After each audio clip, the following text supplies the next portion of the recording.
Welcome to part 2 of our series, The Safe Husband's Metric. Yesterday we talked about how a woman's voice can easily freeze inside a marriage, even when her body is screaming no.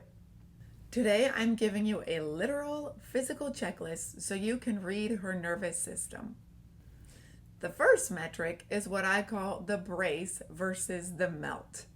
When you touch your wife, hold her close, or try to shift the mood toward intimacy, what does her muscle tone do?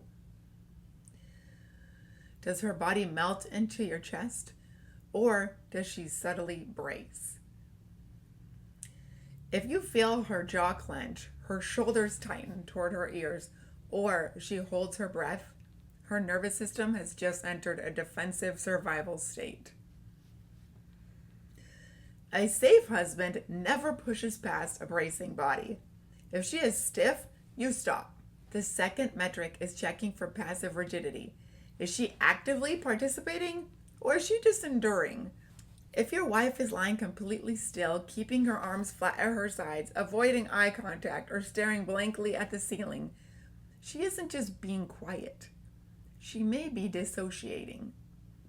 That is a biological mechanism where the mind checks out of the flesh to survive an ordeal. If she feels like dead weight, that is a biological no. The third metric is tracking the subtle micro shifts. When a woman feels she can't safely use her words, her body will try to build its own physical walls. Is she subtly shifting her hips or shoulders away from you? Is she gently moving your hand away from her body? Are her legs squeezed tightly together, or are her knees pulled up to her chest?